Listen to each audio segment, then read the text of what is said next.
The American Dream. It's hard to find another concept that got so much attention. People wrote tons of books about it, filmed movies, and even composed songs about it. Yet, where does this idea even come from? Is it a true recipe for the perfect family life and well-being? So many people are asking how the Millers managed to have so much fun as a family. What's the answer? Is it money? Or is it magic? A lot has changed since the 50s, and the American Dream is no exception. But what is it turning into? And who's behind that?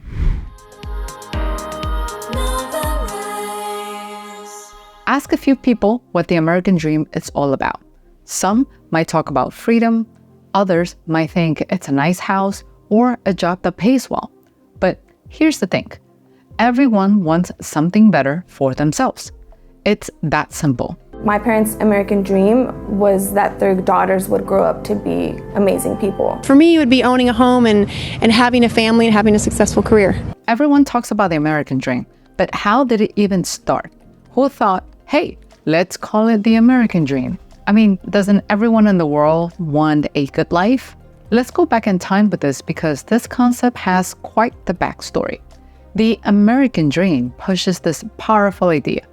It doesn't matter where you start in life or where you're from, you can be successful. It's like saying, here, everyone gets a fair shot. Here, everyone can live their dreams. Sounds awesome, isn't it? I believe in the American dream. Here's a little history lesson. The whole American Dream thing is as old as the US itself. But if you time travel back to the 1776, you'll see it looked pretty different from the version we talk about today. Before everyone started linking the American Dream with dollar signs and big houses, it was more about the heart of the nation: equality, justice, and democracy. Those were the values that basically shaped the US identity back in the 18th centuries. But in the 1900s, everything changed. Why? Meet James Truslow Adams. This man gave a different meaning to the American Dream with his 1931 book, Epic of America. He talked about a dreamy place where everyone could live a fuller, richer life with opportunities based on the achievements of every single person. Oh, and here's a fun fact. Did you know that the roots of today's buy now, pay later go far back to those times? And once people could buy stuff using credit, the dream started sounding a lot more like. So, guess what happened next? TV started popping up in everyone's living room, and things got really shook up. It was this era where everything was booming. The US was flexing its muscle on the global stage, and everywhere you looked, there were ads for shiny new cars and the latest gadgets screaming, "Take me home." This was the golden age of American capitalism. Unemployment, low. Middle class, thriving. People were full of optimism, and that mood helped shape the American Dream for the next couple of decades. And then the media jumped on board. They took the American Dream and gave it a makeover, making everyone believe the more you buy, the closer you get to living it. Quite the plot twist, right? You need the water-free hairspray. Costs less than $1. So start on your planned diet today. And there were tons of ads just like that popping up every year. People were encouraged to buy all sorts of things, from that fancy hairspray to the latest Ford, even if they didn't really need it. That's how Americans got the idea that more shiny stuff could make them happy, which created materialistic values for generations to come. But if not for the materialistic part, what is the American Dream all about? Even though it seems like there's no universal answer to that, when Americans were asked about their American Dream, everything came down to just 8 main components: freedom of choice, good family life, comfortable retirement, home ownership, a successful career, a better quality of life compared to previous generations, making valuable contributions to the community, becoming wealthy. Still, some parts of the American Dream got weaker over time. Take home ownership, for example. While at least 50% of baby boomers saw getting their dream house as the ultimate goal, this percentage decreased with every generation. But it wasn't the only shift that happened throughout the years. In the 90s, the US was pushing for more rights for women and minorities, stepping away from conservative views. At the same time, technology came into play. Suddenly, everyone wanted the newest phone or computer. So the classic view of the American dream got another remix, blending equality with capitalism. Here's the deal. The American dream and capitalism are like peanut butter and jelly. They both significantly come down to the belief that if you work hard, you can get rich.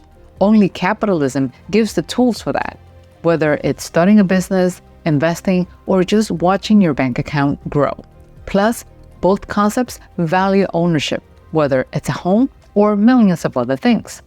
As for the American dream today, it's more like a smoothie with a bit of everything. Some are after the latest gadgets, while others are chasing the idea of freedom. Today's dream has many faces, and they all paint a unique picture of the US. It also seems like the heartwarming part of the American dream remains untouched. When Americans are asked about who's helping them the most to achieve their American dream, most people say it's their family. So those family values keep being the backbone of the American dream. Apart from that, these days, 56% of Americans say the American dream, it's all about feeling comfy and chill. Who wouldn't want that, right? But I think the American dream is still just having a chance to do whatever you want. But here's the million-dollar question. Can we actually achieve the American dream? Well, about 62% of Americans out there believe they can. And guess who's leading the positive parade? Yes, the older crew, baby boomers and Generation X.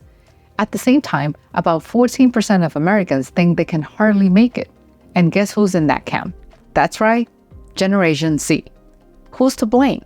Probably there's no single reason for that. Still, among those who don't believe in achieving their American dream today, 80% are pointing fingers at inflation as the biggest problem. It all makes sense. Still, there is also another issue.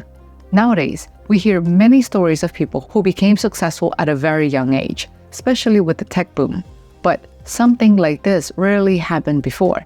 And while baby boomers are now seen as the most prosperous generation, it didn't come to them in one day. Sure, now most of them have their time under the sun. They can own successful businesses, have steady cash flow, and live in homes from those old school commercials. Of course, their heydays were during the America's golden economic times, but they also spent decades building their wealth. They also lived through several crises, and they didn't have an opportunity to start a business from home or finding a remote job anywhere. At the same time, Gen Zs just stepped into the big and turbulent world. They simply didn't have enough time to accumulate sufficient capital and life experience. And you know what's interesting? Our view of the American dream also tends to change as we age, shifting from the glitz and glamour towards the comfort and freedom. Only 19% remain committed to their original ideas, while a solid 40% admit their dreams have changed over time. Even though many try to measure the American dream to see how it changed, can we actually do that? That's a tricky question because it's like trying to measure happiness. How should we track it? Whether we take a homeownership rate or an unemployment rate, none of them will give us a full picture. Actually, if we look at those, the situation is far from being bad. Then why do Americans keep saying this? Sadly, the American dream is dead. Hearing these words is getting pretty common lately. But is it true though? I would rather say that the American dream is transforming, not dying. The same way we evolved from the black and white TV to modern 8K OLED giant screens, our world is developing and people also change.